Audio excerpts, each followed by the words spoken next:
On a frozen winter day in Luxembourg City, the 20th of December in 1944, General Omar Bradley clutched a telephone receiver so tightly his fingers ached.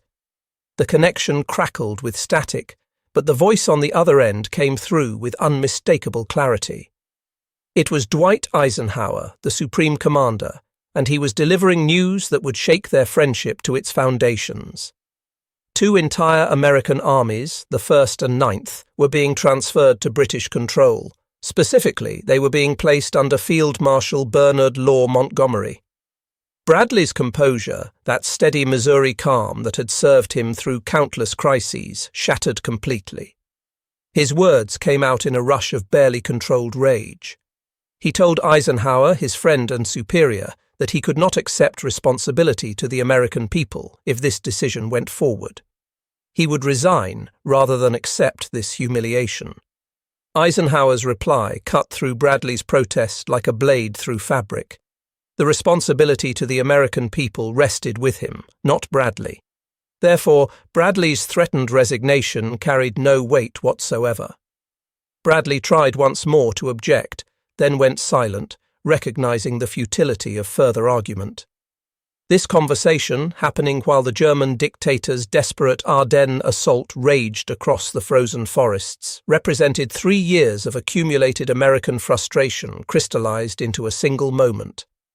Montgomery, the hero who had won at El Alamein and captured British hearts, had evolved into the single most divisive personality in the entire Allied command structure. The question American headquarters had been asking themselves, from the deserts of Tunisia all the way to the approaches to Germany, was straightforward yet damning. Why did an alliance formed to destroy Nazi totalitarianism find itself nearly torn apart not by the enemy they faced, but by the personality of one individual commander? The explanation couldn't be found in any single event or decision. Rather, it lay in an accumulation of moments, choices, and confrontations that began when Allied forces first landed in North Africa and continued through the muddy campaigns in northwestern Europe. What follows is an account of how extraordinary military talent became an extraordinary burden, how pride in one's nation collided head-on with the requirements of alliance warfare, and how American commanders developed feelings toward their most prominent British battlefield leader that ranged from deep frustration to something very close to hatred. The arithmetic of Allied command seemed simple enough on paper, though the political dimensions were far more complicated. By the latter months of 1944, American military forces in Europe substantially outnumbered British and Canadian troops. American factories were producing war materials at rates that dwarfed British industrial output, already strained by years of total war. Yet Montgomery appeared constitutionally unable to acknowledge these fundamental realities or modify his behavior in response to them. From the American perspective, Montgomery embodied everything their revolution had been fought to escape. There was an aristocratic presumption in his manner, a colonial condescension in his attitude, and an unshakable conviction that British methods and British leadership remained superior to all alternatives. Montgomery was no simple caricature, however. His brilliance was genuine, his meticulous preparation was legendary, and his careful husbanding of his soldiers' lives earned him deep loyalty from the troops he commanded. His victories were real achievements, his tactical understanding beyond question. British soldiers who had endured devastating defeats in the war's early years discovered in Montgomery a commander who delivered victories while keeping casualty lists manageable compared to the horrific losses of the previous war. Churchill treasured him as a military asset. The British public adored him as a national hero. None of these facts mattered particularly to American commanders who repeatedly found themselves marginalized, patronized, and publicly diminished by a field marshal who appeared to view them as enthusiastic but inexperienced amateurs requiring patient British guidance. The friction that developed had less to do with grand strategic disagreements than with something far more personal and corrosive. It was about respect, or rather the conspicuous absence of it. From their earliest encounters in North African campaigns through the final victory celebrations in Germany, American commanders discovered that Montgomery's treatment of them revealed deeply held assumptions about American military competence, American courage, and American worth that wounded more deeply than any battlefield setback. The 6th of March in 1943 found Lieutenant General George Patton stepping off an aircraft into the North African desert wind, which carried with it the acrid stench of burned vehicles and defeat. Kasserine Pass, Tunisia. He had arrived to take command of the battered Second Corps some 20 days after German forces under Rommel had savaged American units in their first major encounter with experienced Wehrmacht troops. The defeat had been thorough, humiliating, and educational in the harshest possible way. What greeted Patton wasn't merely a demoralized command structure, but a British command hierarchy that had concluded American forces were unreliable and required close supervision. General Harold Alexander, the British commander now overseeing all Allied ground forces in Tunisia, had prepared an assessment of American combat performance that read more like a legal indictment than a military evaluation. American commanders lacked sufficient experience. American troops demonstrated inadequate discipline. American units needed extensive British oversight before they could be trusted with significant operational responsibilities. The report wasn't entirely unjustified. Kasserine Pass had exposed genuine deficiencies in American leadership, tactical execution, and coordination between different combat arms. However, Alexander's response went well beyond constructive criticism. His view was that Second Corps should be relegated to supporting missions while British forces executed the primary offensive operations. Patton grasped immediately what was truly at stake here. This wasn't simply about defeating Rommel's forces in Tunisia. It was about demonstrating that American arms could stand beside their British counterparts as equals rather than as junior partners requiring constant guidance. His diary entries from this period document his perception of British presumption and his determination to prove American worth through aggressive offensive action. Montgomery, commanding the British Eighth Army as it approached Tunisia from the eastern deserts, personified the British assumptions that so infuriated Patton.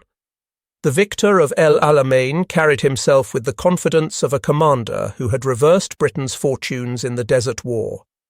He had pursued Rommel across thousands of miles of North African wasteland through methodical, carefully orchestrated operations that emphasized overwhelming material superiority rather than tactical improvisation or risky maneuver. His soldiers trusted him because he won battles without squandering their lives unnecessarily. Yet his manner consistently suggested that he alone truly understood modern mechanized warfare, and that others, particularly the Americans, had much they needed to learn. Alexander's operational concept for the final Tunisia campaign reflected these underlying assumptions perfectly. Montgomery's Eighth Army would deliver the decisive blow against the Mareth Line, those Axis fortifications in southern Tunisia. Patton's Second Corps would conduct supporting attacks designed primarily to draw German attention and resources away from Montgomery's main effort. The Americans would function as Montgomery's shield, while the British won the glory of breaking through to Tunis and final victory in North Africa. The plan possessed military logic that was difficult to dispute. Montgomery commanded veteran troops with proven success against German armour. Patton led formations still learning their craft through hard experience. But the allocation of missions carried implications that extended far beyond tactical prudence.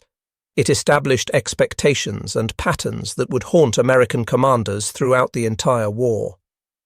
British forces would take the leading role. American forces would provide support. British commanders would receive the credit and recognition while American achievements went unnoticed or were minimized in official accounts. Patton launched his offensive toward El Gueta on the 17th of March in 1943, utterly determined to prove American competence through aggressive action. His orders reflected his personality perfectly, mixing tactical guidance with demands for aggressive forward leadership. Officers would lead from the front lines. American troops would demonstrate the same aggressive fighting spirit that had characterized their entry into the previous World War. Whatever the cost in casualties, Second Corps would demonstrate that it deserved treatment as a genuine combat force rather than as occupation troops or security detachments. The Battle of El Guetar provided the vindication Patton sought. On the 23rd of March, 50 German tanks from the 10th Panzer Division emerged from mountain passes into the valley below, executing a dawn attack designed to shatter American defensive positions. What followed shocked the German commanders completely. American artillery, emplaced with meticulous attention to creating overlapping fields of fire, unleashed devastating concentrations on the advancing armour. Tank destroyer units, positioned to exploit every terrain advantage, engaged the panzers at ranges that negated German tactical superiorities. By the day's end, the battlefield was littered with destroyed German vehicles, and the 10th Panzer Division's attack had been stopped completely. For the first time in the war, American forces had defeated experienced German armoured units in sustained heavy combat. The victory should have been sweet, but it carried a bitter aftertaste that poisoned the achievement.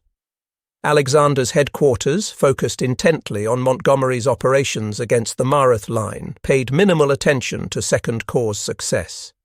British staff officers continued issuing detailed instructions to Patton, micromanaging American operations in ways that suggested persistent fundamental doubts about American competence. Even more galling, Alexander repeatedly changed Second Corps' objectives, shifting priorities in ways that appeared deliberately designed to ensure American forces remained auxiliary to British operations rather than pursuing independent objectives. Patton would receive orders to advance, then to halt, to attack with armour, then to lead with infantry instead. Each change disrupted American operations and signalled unmistakably that Second Corps existed primarily to facilitate Montgomery's plans rather than to achieve objectives of independent strategic value. When Montgomery finally attacked the Mareth Line on the 20th of March, his initial assault made minimal progress against determined German resistance.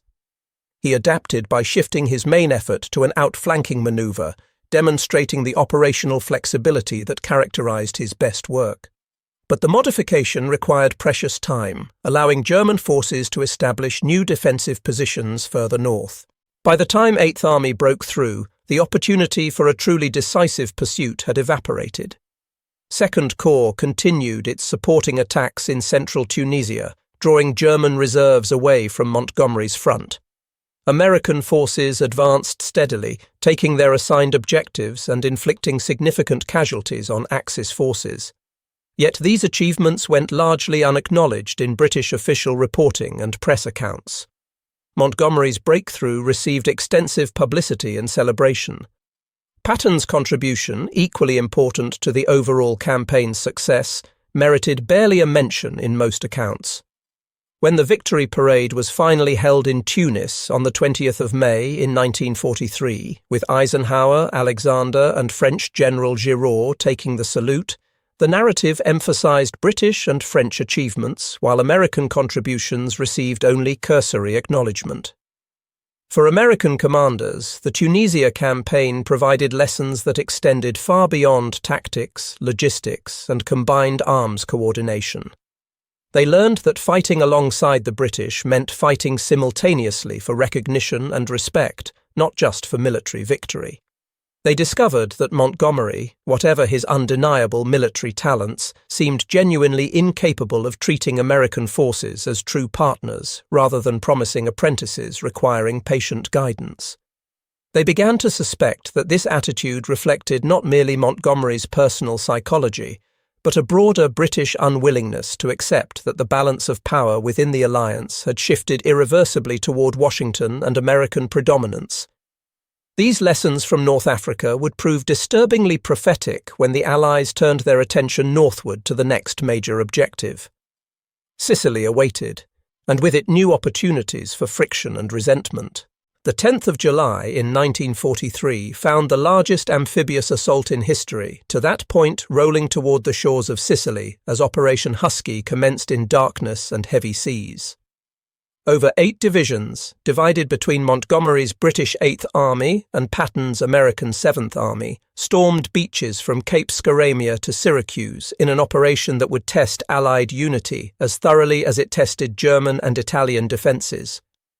The operational plan for Husky had generated controversy from its very inception. Initial proposals envisioned landings dispersed across Sicily, seizing ports quickly to ensure adequate supply lines for subsequent operations inland.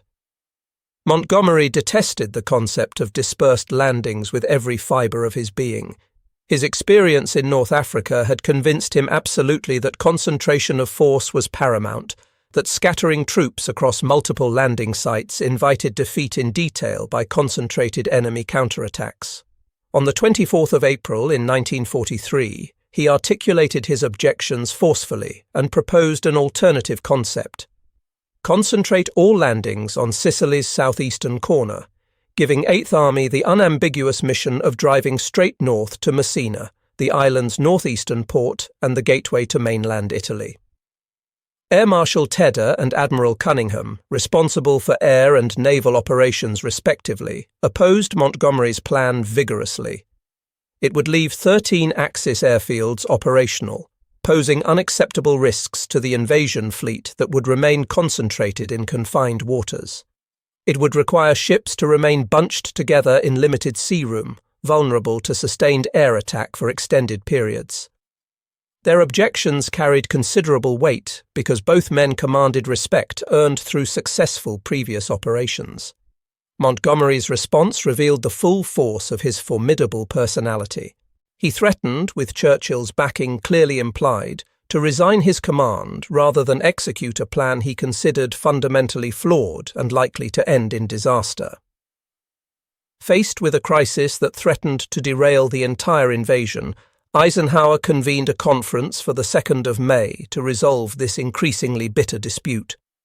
The meeting exposed fault lines in the alliance that would only widen as the war progressed.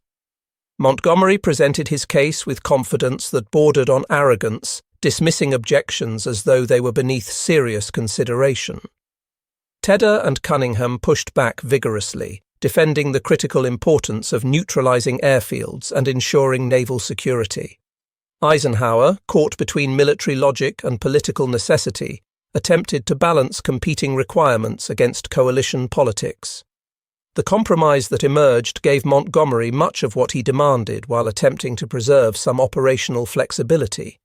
Landings would be concentrated in the southeast, as Montgomery insisted, but American forces would be given a more substantial role than Montgomery's initial concept envisioned.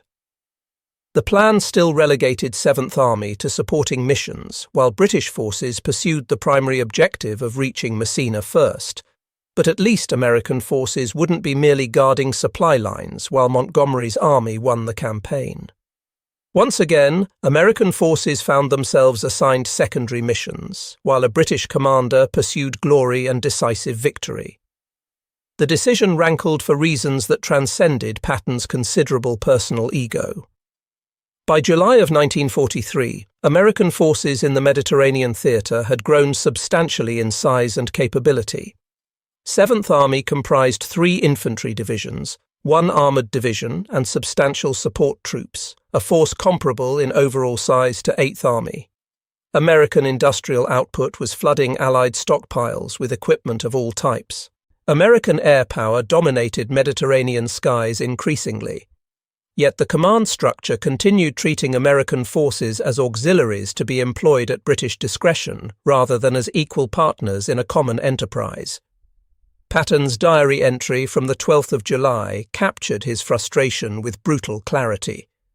Alexander and his entirely British staff had visited 7th Army headquarters to present the final operational plan, a plan that in Patton's view cut Americans completely out of any possibility of reaching Messina first and claiming that symbolic victory. He noted with bitter resentment that Alexander, supposedly commanding both British and American armies impartially, arrived with not a single American officer on his staff. "What fools we are," Patton wrote, recognizing that American political leaders had accepted a command arrangement that virtually guaranteed American marginalization regardless of battlefield performance. The landings themselves went reasonably well, despite chaotic airborne operations that saw British and American paratroopers scattered across the countryside, with many drowning when their gliders crashed into the Mediterranean. By dawn on the 10th of July, both armies had secured their assigned beachheads and were pushing inland against variable resistance. Initial opposition from Italian coastal divisions crumbled quickly under Allied pressure. German counterattacks against Gala Beach, where Patton's forces landed, were defeated with crucial assistance from naval gunfire and determined fighting by the 1st Infantry Division. Montgomery, confident that Axis resistance would collapse before methodical British pressure, signalled Alexander that the route to Messina lay open before his 8th Army. His forces would drive straight up the eastern coast highway. Patton's 7th Army would protect 8th Army's flank and rear areas, while Montgomery pursued what he confidently assumed would be a demoralised and retreating enemy. The signal revealed Montgomery's operating assumptions with perfect clarity. British forces would deliver the knockout blow that won the campaign. American forces would provide security and support. Victory would belong to Montgomery and 8th Army. Reality intruded on these assumptions with uncomfortable swiftness. German forces, far from collapsing as Montgomery anticipated, established strong defensive positions, exploiting Sicily's mountainous terrain to maximum advantage. 8th Army's coastal advance ran directly into brutal resistance south of Mount Etna, where German paratroopers held positions that channeled British attacks into carefully prepared killing zones. Montgomery's methodical approach, so devastatingly effective in the open desert terrain of North Africa, struggled against defenders who could concentrate forces on narrow frontages and fight from prepared positions with excellent fields of fire. On the 12th of July, as 8th Army's advance stalled frustratingly, Montgomery sent a signal to Alexander that would come to define Anglo-American relations for the remainder of the war and beyond. He proposed that 8th Army expand its operational area westward, effectively commandeering a key highway that had been explicitly assigned to 7th Army in the original plan. The expanded frontage would allow him to outflank the German positions blocking his direct advance up the coast. American forces should halt their operations and assume defensive positions, while 8th Army executed the offensive maneuver that would cut Sicily in half and secure final victory. The signal's tone was every bit as significant as its actual content. Montgomery didn't request Alexander's approval for this substantial modification to the agreed operational plan. He informed Alexander of his intentions and suggested that American forces should adjust their operations accordingly to accommodate British requirements. The presumption was absolutely staggering in its implications. Montgomery was proposing to appropriate operational areas explicitly assigned to American forces, relegate those same American forces to static defensive missions, and execute a strategy that would ensure British forces alone gained credit for Sicily's conquest. Alexander, whose admiration for Montgomery clearly outweighed whatever confidence he possessed in American commanders, agreed to Montgomery's proposal with barely a moment's hesitation. On the 13th of July, he issued an order assigning Montgomery control of the disputed highway and instructing Patton to halt offensive operations and defend while 8th Army advanced. For American commanders reading this order, the message was utterly unmistakable. British preferences would determine Allied strategy regardless of American contributions, capabilities, or legitimate interests. Patton's initial response demonstrated perfectly the political constraints that frustrated American commanders throughout the entire war. Despite his absolute fury, expressed in diary entries comparing Montgomery to an insufferable prima donna and Alexander to an incompetent sycophant, Patton formally accepted the order without any official protest. He understood with perfect clarity that Eisenhower, commanding Allied forces in the Mediterranean, could not afford open revolt by subordinate commanders, regardless of how justified their grievances might be. Coalition warfare required compromise and accommodation, even when that compromise meant swallowing entirely justified anger and resentment. However, Patton had absolutely no intention of allowing 7th Army to sit passively idle while Montgomery pursued victory and glory. If Alexander would not assign Americans a primary mission of real strategic significance, Patton would create one through his own initiative. He flew directly to Alexander's headquarters on the 17th of July, carrying detailed maps and a fully developed proposal. Rather than defending passively as ordered, 7th Army would drive northwest toward Palermo, Sicily's capital and principal port. The operation would cut the island in half, trap substantial Italian forces in western Sicily, and secure port facilities that would dramatically ease American supply difficulties. Alexander, perhaps genuinely surprised by Patton's aggressive initiative, or perhaps simply relieved to see American energies directed away from Montgomery's operations, gave his approval. This decision fundamentally altered the entire Sicily campaign in ways Alexander probably didn't fully anticipate. Rather than a single British advance up the east coast supported by American defensive operations, the Allies would now conduct two entirely separate major drives. Montgomery would continue pushing toward Messina from the south and east. Patton would race to Palermo, then pivot east and drive toward Messina along Sicily's northern coast. What began as a strategic adjustment rapidly evolved into an intensely personal competition between two proud commanders. Patton, absolutely determined to prove American capabilities beyond any possible doubt and reach Messina before Montgomery could, drove his command with characteristic relentless intensity. 7th Army moved with a speed that shocked both allies and enemies, covering rugged mountainous terrain at rates Montgomery's methodical approach could never hope to match. Just 12 days after the initial landings, American troops entered Palermo on the 22nd of July, capturing Sicily's largest city and a major strategic port facility. Montgomery, meanwhile, continued his grinding advance against German defences south of Mount Etna. His progress remained measured, professional, and increasingly irrelevant to the campaign's ultimate outcome. German forces, recognizing clearly that Sicily could not be held indefinitely against Allied material superiority, had already begun preparing elaborate plans for evacuation across the Strait of Messina to mainland Italy. The real question was no longer whether the Allies would conquer Sicily, but rather which Allied army would reach Messina first and claim the symbolic victory that would dominate headlines and historical accounts. The race to Messina revealed character and capability in equal measure. Patton pushed 7th Army to the absolute limits of human endurance, demanding relentless forward movement regardless of obstacles or mounting casualties. His corps commanders, thoroughly accustomed to his driving style, pushed their divisions mercilessly hard. American engineers repaired damaged roads and blown bridges with remarkable speed and efficiency. American infantry marched through oppressive heat and punishing mountainous terrain at paces that left supply units struggling desperately to maintain contact and keep pace. Montgomery's 8th Army, facing admittedly stronger opposition on more difficult terrain, advanced with characteristic methodical care. British commanders, trained through bitter experience to minimize casualties and carefully husband finite resources, refused to risk tactical disasters in pursuit of operational speed. The contrast illustrated fundamental differences in American and British military cultures that extended far beyond individual personality. Americans, with vast manpower reserves and seemingly unlimited industrial capacity, could afford to accept tactical risks and absorb heavy casualties in pursuit of operational objectives. The British, fighting continuously since 1939 with steadily dwindling manpower pools and an exhausted economy, simply could not afford such profligacy. Yet the race was also intensely personal between Montgomery and Patton.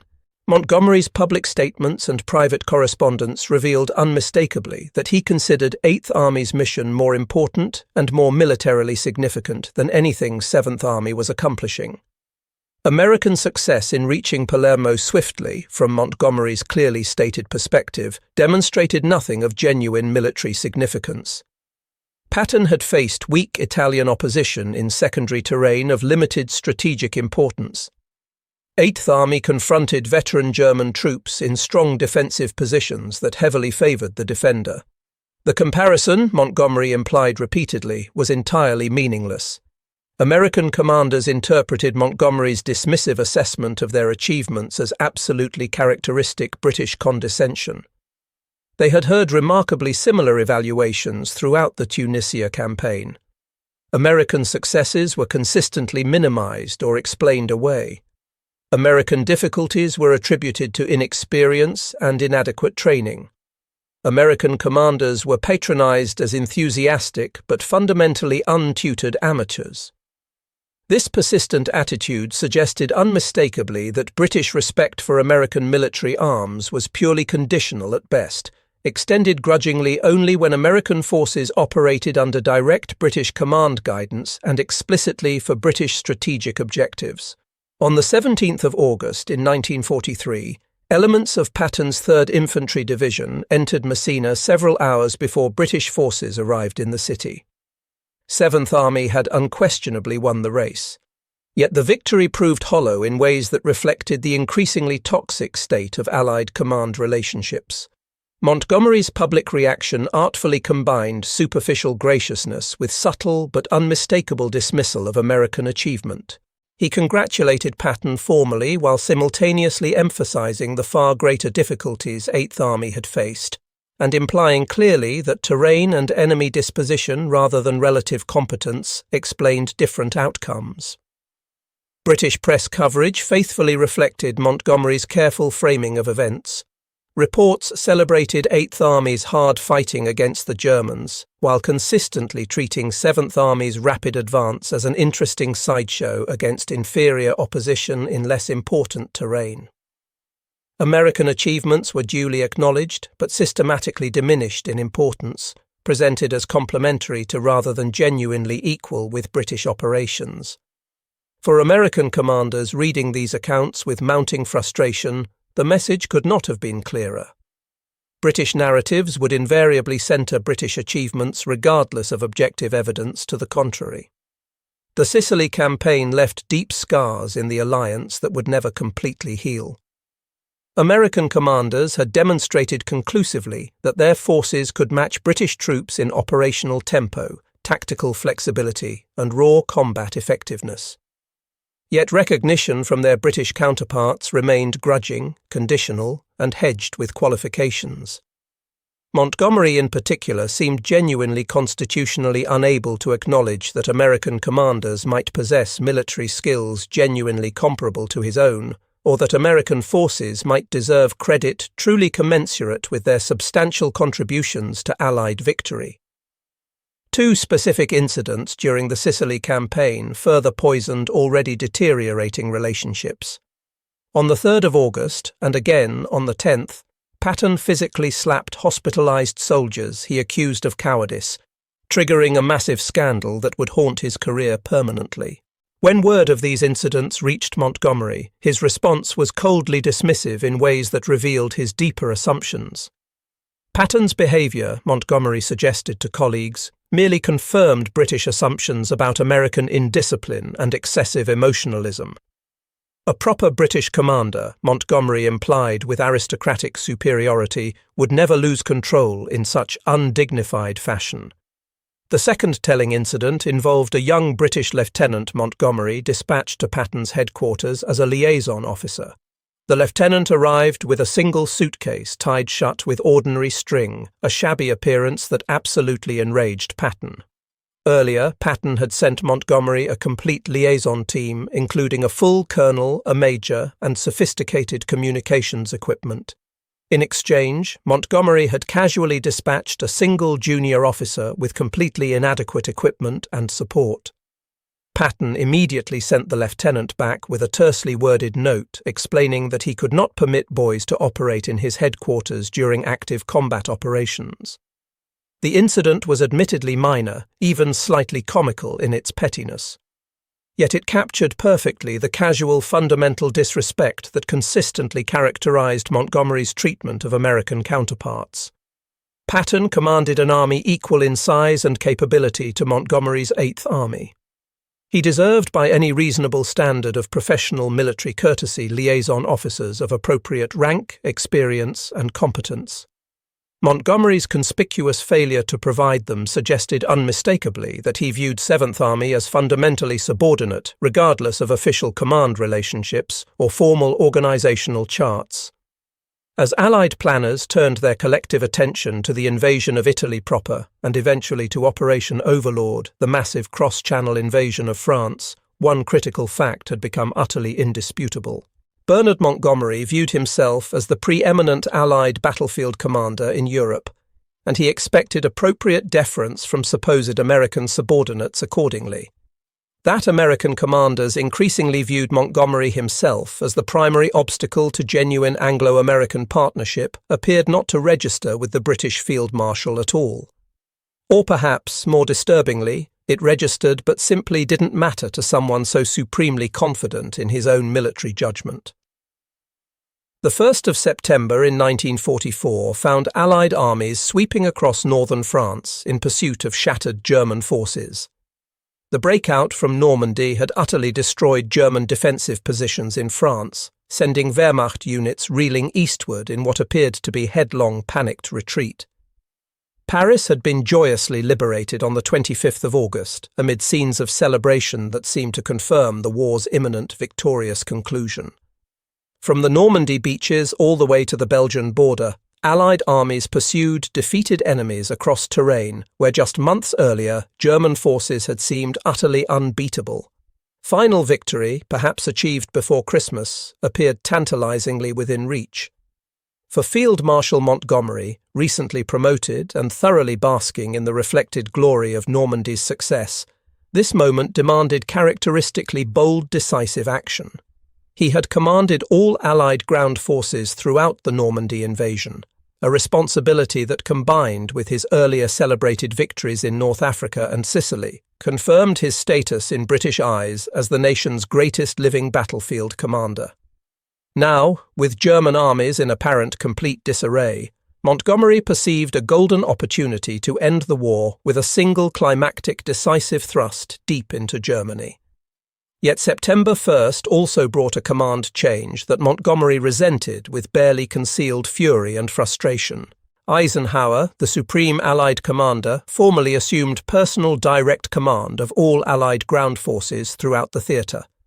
Montgomery, who had exercised operational control of both American and British armies throughout the Normandy campaign, was now relegated to commanding only the 21st Army Group, comprising British and Canadian forces fighting in northwest Europe. His American counterpart, Omar Bradley, commanded 12th Army Group consisting of the American 1st, 3rd and 9th Armies. The change was absolutely inevitable given political and military realities. American forces in Europe now outnumbered British and Canadian troops by increasingly substantial margins. American logistics sustained all Allied operations across the theatre. American air power dominated European skies completely. American industrial capacity provided the fundamental material foundation enabling Allied victory. Political reality demanded unequivocally that Americans command a coalition that had become overwhelmingly American in composition and supply. Montgomery intellectually understood the politics driving this decision, but he accepted neither its military necessity nor its operational implications. In his firmly held view, dispersing command authority among multiple independent headquarters fatally diluted the decisive concentrated leadership that final victory absolutely required. Eisenhower, whatever his undeniable political skills and diplomatic talents, fundamentally lacked the battlefield experience necessary to direct ground operations effectively. The Supreme Commander's proper role, Montgomery argued with increasing public stridency, should be strictly limited to political coordination and logistical management. Operational command of all ground forces should remain concentrated in the hands of a single experienced ground forces commander, meaning someone with Montgomery's extensively proven battlefield credentials and tactical acumen.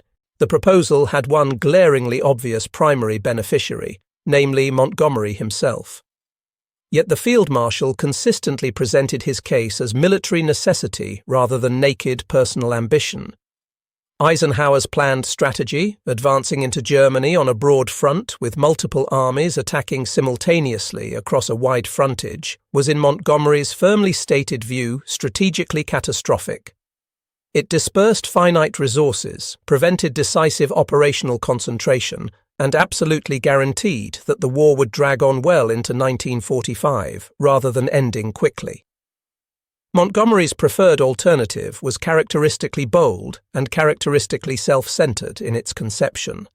Rather than a broad front advance that he dismissed as inherently indecisive, the Allies should concentrate overwhelming forces for a single powerful thrust into northern Germany. This thrust would cross the Rhine River, seize the vital Ruhr industrial region, and drive all the way to Berlin before German forces could possibly establish coherent new defensive lines.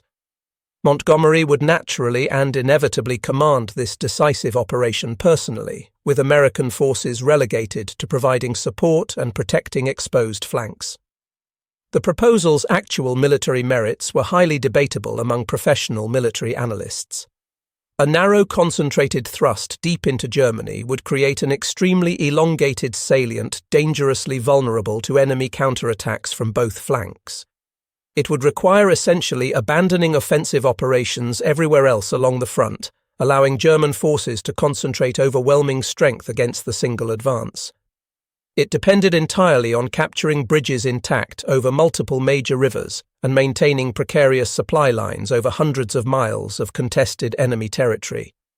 Most fundamentally, it assumed optimistically that German resistance had collapsed so completely that a rapid mechanized advance would face only minimal scattered opposition rather than determined coordinated defense.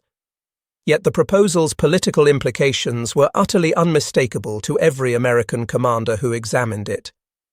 Montgomery was explicitly asking American political leaders to subordinate their increasingly predominant armies to British command for an operation specifically designed to ensure that British forces, under unquestionable British leadership, would deliver the final decisive blow ending the European war.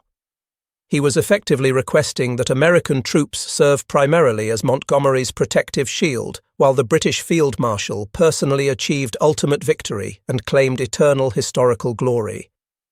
He was demanding in practical effect that Eisenhower voluntarily surrender operational control to a subordinate commander who made absolutely no secret of his profound contempt for the Supreme Commander's strategic judgment and military capabilities.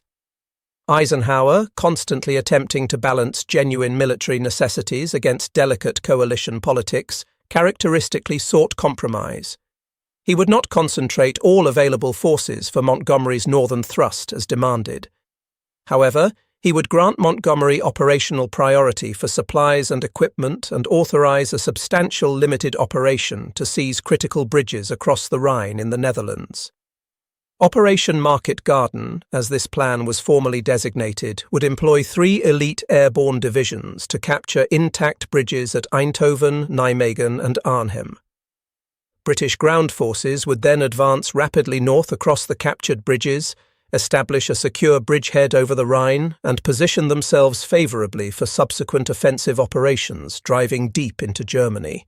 For American commanders, particularly Bradley and the ever-aggressive Patton, Montgomery's latest grandiose scheme confirmed absolutely their very worst suspicions about British intentions.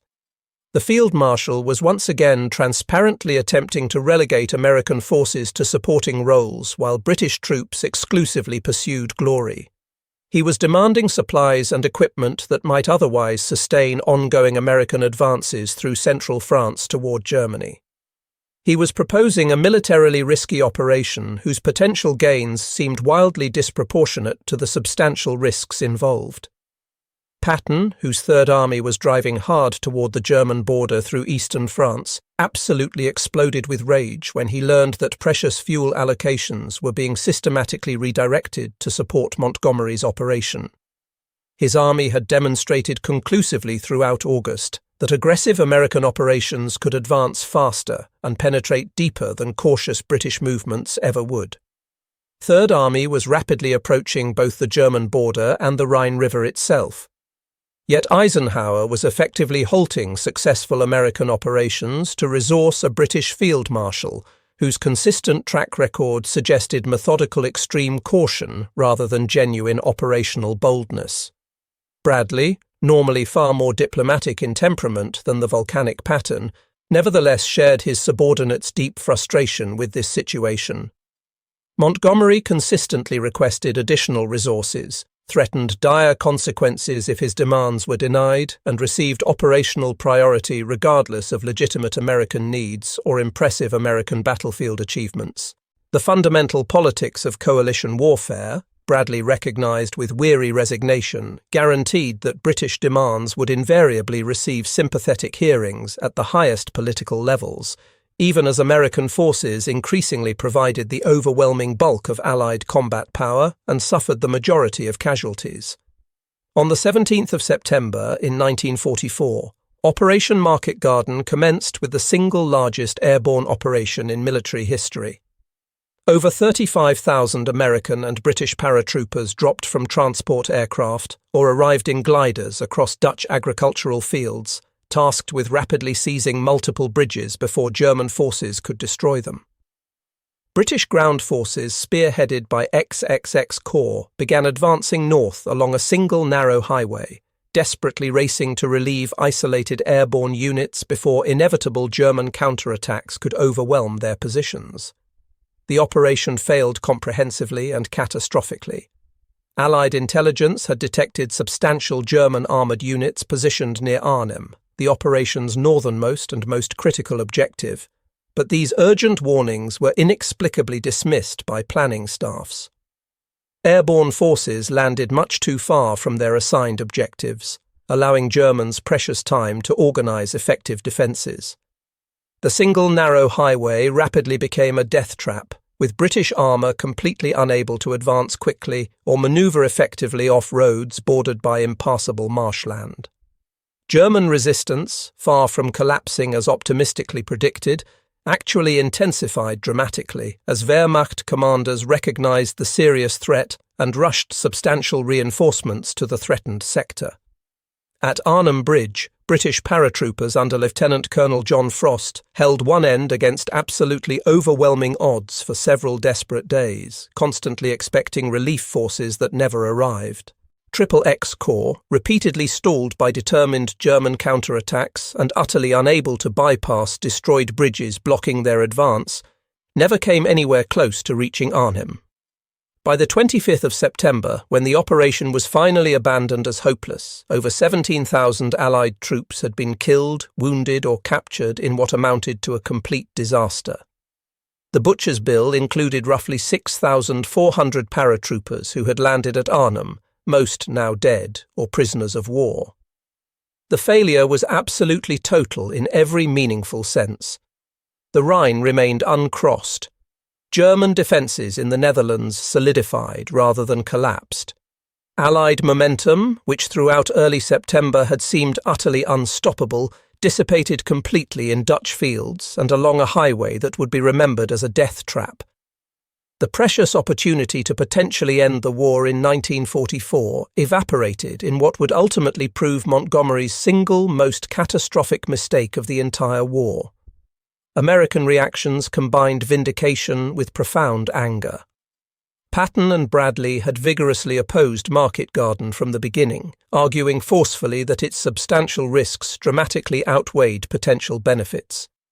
They had explicitly suggested that resources allocated to Montgomery's scheme would be far better employed continuing successful American advances toward Germany. Their professional objections had been summarily dismissed, overruled by political necessities, and Montgomery's characteristically insistent certainty. Now, with Market Garden's failure utterly undeniable, American commanders felt entirely entitled to considerable satisfaction that subsequent events had completely confirmed their professional military judgment. Yet satisfaction was absolutely overwhelmed by fury at Montgomery's response to this disaster.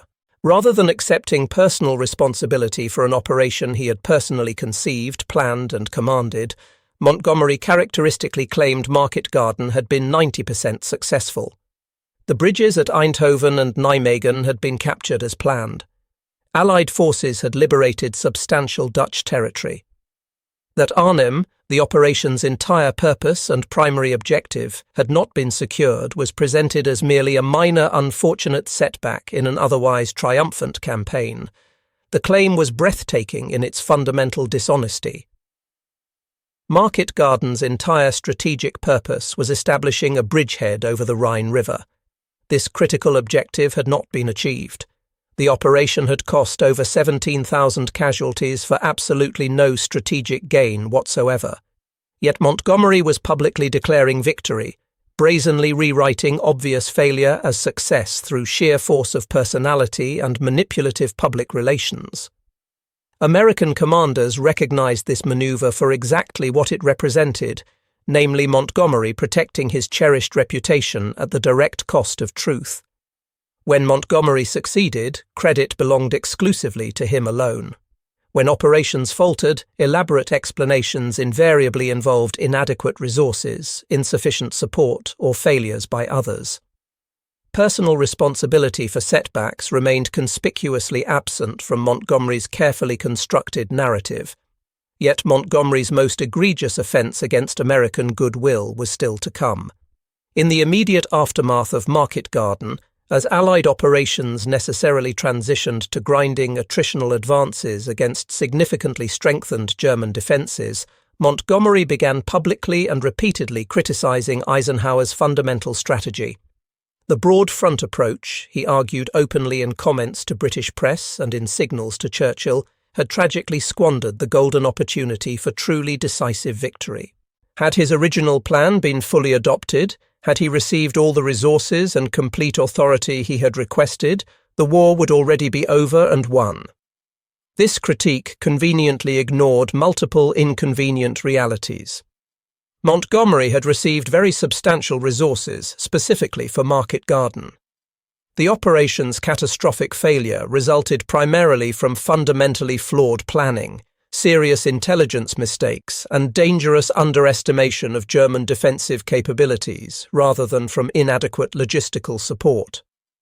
Yet Montgomery's self-serving narrative skillfully transformed obvious operational incompetence into a supposedly missed opportunity caused primarily by others' strategic short-sightedness. For American commanders forced to read these accounts, Montgomery's deflection confirmed absolutely that the field marshal would never acknowledge personal error under any circumstances. Every setback inevitably became someone else's failure. Every success remained his personal triumph. This consistent pattern suggested not merely vanity or ego, but something far more corrosive, a fundamental incapacity for honest, realistic self-assessment that made Montgomery genuinely dangerous to Allied unity, even as his undeniable tactical skills remained militarily valuable. The 16th of December in 1944 brought catastrophe. At dawn, German forces launched their last desperate great offensive in the west, attacking through the Ardennes forest in a huge gamble to split Allied armies and somehow seize the vital port of Antwerp. The massive assault achieved complete tactical surprise, smashing violently into thinly held American positions and creating a dangerous bulge in Allied defensive lines that would give this battle its enduring name. For 10 desperate days, the ultimate outcome hung precariously in balance as German spearheads drove relentlessly toward the Meuse River, threatening to fracture Allied defences completely and prolong the war indefinitely into 1945. The Battle of the Bulge became simultaneously Montgomery's finest hour and his worst moment. His actual military performance was genuinely exemplary. When Eisenhower transferred temporary command of American 1st and 9th Armies to Montgomery on the 20th of December, the Field Marshal immediately imposed much-needed order on initially confused defensive operations. He positioned British reserves to defend critical Meuse River crossings. He effectively coordinated American counterattacks. He demonstrated under genuinely desperate crisis conditions exactly why Britain valued his military leadership so highly. Yet Montgomery's public conduct after the battle sowed deep bitterness that would persist for decades after the war ended. On the 7th of January in 1945, with German forces in full retreat and Allied victory now assured, Montgomery held a press conference ostensibly to praise American troops and defend Eisenhower from criticism. What emerged instead was a masterclass in self-promotion, cunningly disguised as gracious compliment. Montgomery began by praising American soldiers' fighting qualities in combat. However, he very quickly pivoted to describing his own supposedly decisive actions upon assuming command, actions presented as crucial interventions that had saved American forces from impending disaster.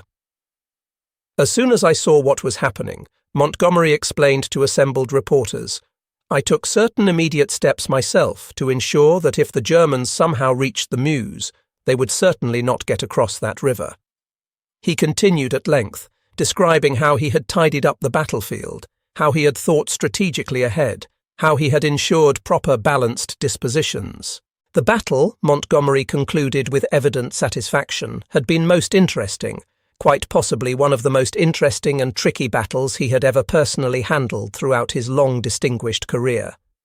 Throughout this entire self-congratulatory recitation, British actions were prominently highlighted, Montgomery's supposedly brilliant leadership constantly emphasized, and American commanders rendered conspicuously absent from the entire narrative. The performance was calculated insult cunningly disguised as gracious compliment. Montgomery praised American soldiers while simultaneously implying they had been saved primarily by his superior leadership.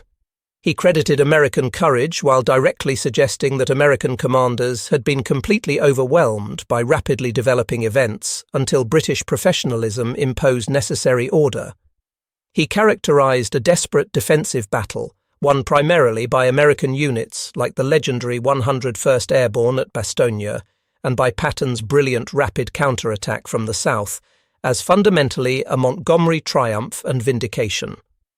American reaction was absolutely explosive. Bradley, reading press reports of the conference, felt profound personal betrayal. Montgomery had commanded 2 American armies for barely 3 weeks. Those armies had fought magnificently, holding stubbornly against overwhelming odds until German offensive momentum finally exhausted itself. Patton's Third Army had executed a tactically brilliant counterattack, pivoting 90 degrees in terrible winter conditions to relieve surrounded Bastogne. American soldiers had paid in blood to defeat the German dictator's final desperate gamble. Yet Montgomery's carefully crafted narrative systematically minimized American contributions while elevating his own role to central decisive importance. This wasn't merely personal vanity or ego. It was historical theft, a calculated attempt to rewrite American victory as British rescue. More disturbingly, American commanders recognized this as Montgomery's absolutely authentic view of events. He genuinely believed that his personal intervention had saved American forces from disaster.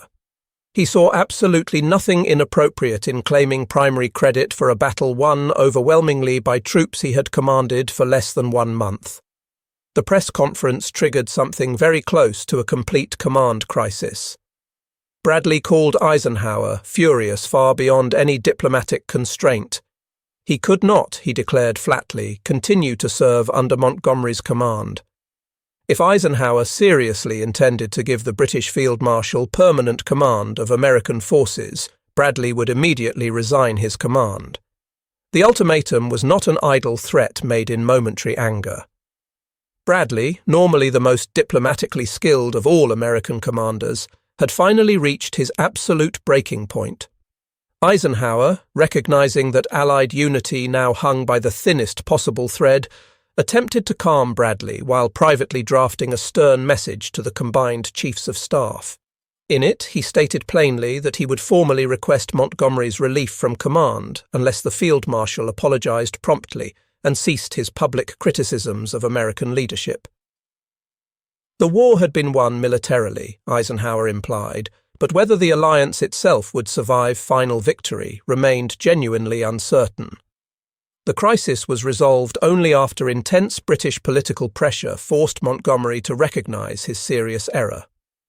On the 12th of January, Montgomery wrote formally to Eisenhower, expressing regret and acknowledging that his press conference had caused unintended offense. To Bradley, he sent a conciliatory letter praising American troops and expressing gratitude for the honor of temporarily commanding them. The letters were gracious, apparently sincere, and largely irrelevant to American commanders. The damage was done completely.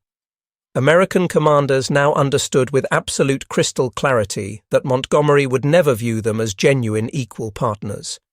Every operation would be filtered through Montgomery's assessment of how it affected his personal reputation. Every failure would be explained by insufficient support or errors by others.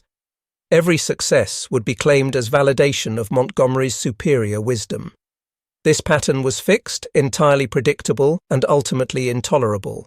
Yet more than mere personality clashes were at stake here. By early 1945, the balance of forces in Europe had shifted so decisively toward American predominance that Montgomery's pretensions to battlefield supremacy had become not merely personally irritating, but genuinely operationally counterproductive. American armies numbered in the millions. American logistics sustained every Allied operation. American industrial output dwarfed all other contributors combined. American air power dominated European skies completely. Yet Montgomery stubbornly continued behaving as though British wisdom must necessarily guide American strength. The fundamental contradiction reflected broader tensions in Anglo-American relations.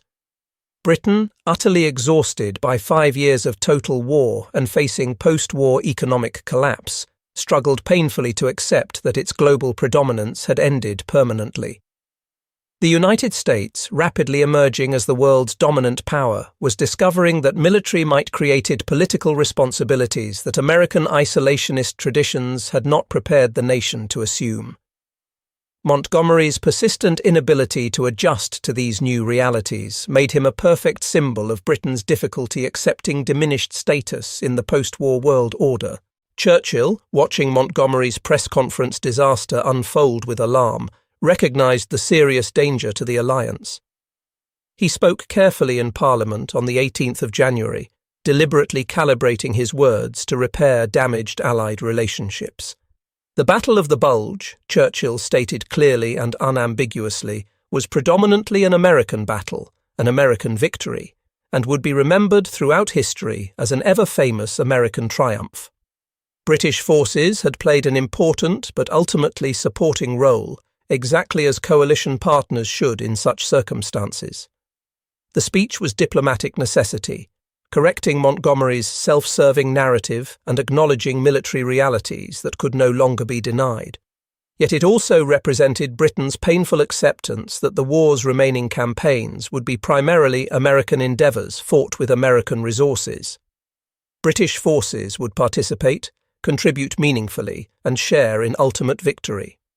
However, American commanders would increasingly dictate strategy, direct operations, and rightfully claim the credit that their forces' overwhelming predominance clearly merited. Montgomery, increasingly isolated by his own conduct and growing ever more irrelevant to operations dominated by massive American armies, spent the war's final months commanding 21st Army Group in Northern Europe. His operations remained professionally competent, his tactical sense still sound. Yet his relationship with American commanders never recovered from the accumulated damage. Bradley avoided him whenever possible. Patton despised him with barely concealed contempt.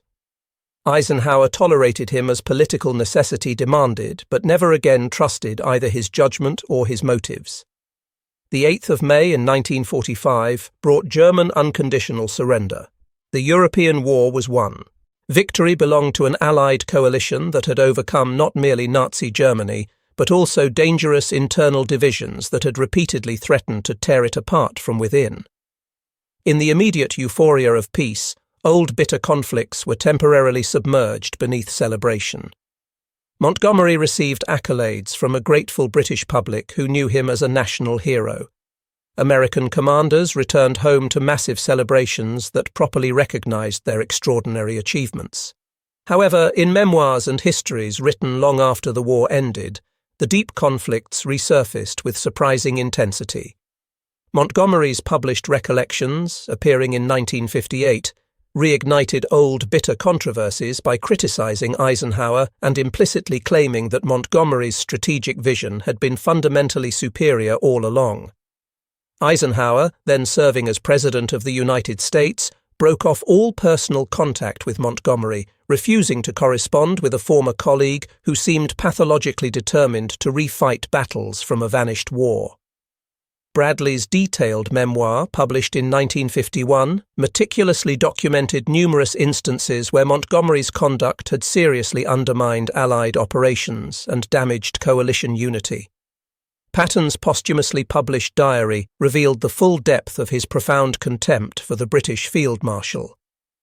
American histories of the war, drawing extensively on these accounts and official records, presented Montgomery as undeniably talented but impossibly difficult, genuinely brilliant but absolutely insufferable, a commander whose real military contributions could not be denied but whose toxic personality made him a serious liability to coalition warfare. British historians vigorously defended Montgomery, arguing that American commanders never properly appreciated his methodical approach, his genuine concern for minimizing casualties, or his strategic sophistication. They noted repeatedly that Montgomery never lost a single major battle after assuming command in North Africa. They emphasized that his meticulous planning and preparation had made D-Day's success possible. They suggested that American criticisms primarily reflected jealousy of British professionalism and resentment of superior British military traditions. The historical debate continued for decades after all participants' deaths. Historians argued endlessly about Montgomery's true contributions, about whether American frustrations were justified, about how personalities affected military operations and strategic decisions. Some concluded that Montgomery was a genuinely great commander who was simply poorly suited to the demands of coalition warfare. Others suggested that American commanders, lacking Montgomery's extensive experience, naturally resented his superior professional judgment. Still others argued that the conflicts reflected inevitable tensions when proud nations attempt to cooperate under desperate pressure in existential struggle. Beneath all historiographical debates lay a simpler fundamental truth, one that American commanders of the Second World War understood with crystalline clarity. Bernard Montgomery, for all his undeniable talents and real achievements, fundamentally could not treat American forces as genuine equals deserving of respect.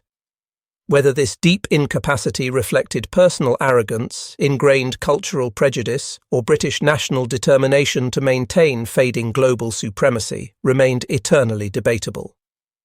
What was utterly indisputable was that Montgomery's consistent conduct poisoned Allied relationships and created completely unnecessary obstacles to effective coalition warfare. The American experience with Montgomery provided painful lessons that outlived the war by decades. Future coalition operations would be deliberately structured to prevent personality conflicts from undermining military effectiveness. Command arrangements would be carefully designed to ensure proportional representation and prevent any single nation from dominating simply through superior confidence or dubious claims to historical precedent. American military culture would internalize permanent wariness of allies who confused genuine partnership with comfortable subordination. For the Americans who fought alongside Montgomery from Tunisian deserts to German mud, the Field Marshal represented everything they believed their ancestors had rejected in 1776. The deeply embedded assumption that British wisdom must inevitably guide American strength, that colonial enthusiasm required metropolitan sophistication to achieve success, that New World energy needed Old World experience to avoid disaster. They discovered through bitter experience that battlefield excellence, massive industrial might, and consistent military success could not overcome cultural assumptions rooted in centuries of British global dominance and imperial superiority. Montgomery never understood this fundamental reality. Until his death in 1976, he maintained stubbornly that his wartime conduct had been entirely appropriate, his frequent criticisms completely justified, his strategic vision genuinely superior to alternatives proposed. He remained utterly convinced that Eisenhower's leadership had been inadequate, that American commanders had conspicuously lacked his professional competence, that the war could have ended significantly sooner had his advice been followed consistently. American commanders who survived Montgomery offered markedly different verdicts. They acknowledged freely his tactical skills and operational competence, but questioned seriously his strategic judgment and coalition management. They praised his characteristically careful preparation, but noted repeatedly that wars are won by calculated boldness as well as methodical caution. They conceded his genuine concern for minimizing casualties, but observed that Montgomery's excessive caution sometimes allowed dangerous enemies to escape complete destruction. They concluded, with near-perfect unanimity, that Montgomery's difficult personality made coalition warfare far more difficult than militarily necessary. The final assessment belonged properly to Eisenhower, writing reflectively years after the war ended. He acknowledged Montgomery's considerable military abilities without reservation, but noted pointedly the Field Marshal's complete inability to understand the essential political dimensions of coalition command.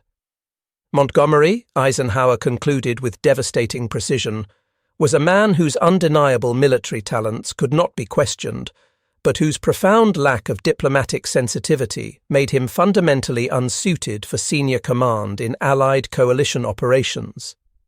It was perhaps the most devastating possible critique. Not that Montgomery lacked military competence or tactical skill, but that his genuine virtues were overwhelmed completely by serious character flaws that undermined the very cause he served.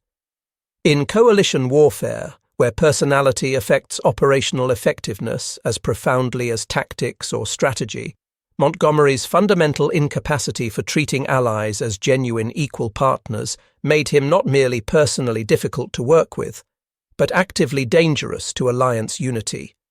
The Americans learned this painful lesson through accumulated bitter experience, from North African sand through Italian mountains to German mud. They discovered that military alliances require far more than shared enemies or common strategic objectives.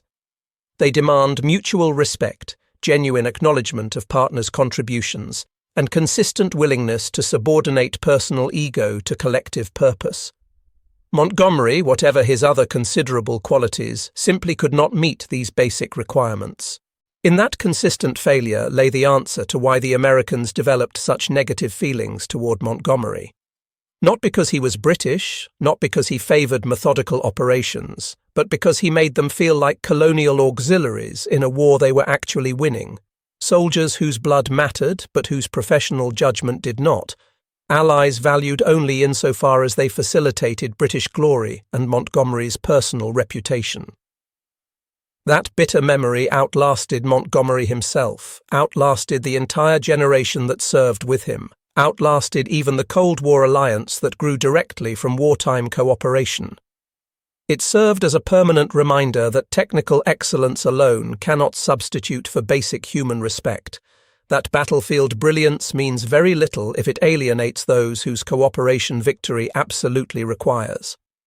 Bernard Montgomery was many things simultaneously: brilliant tactician, methodical, careful commander, authentic British hero.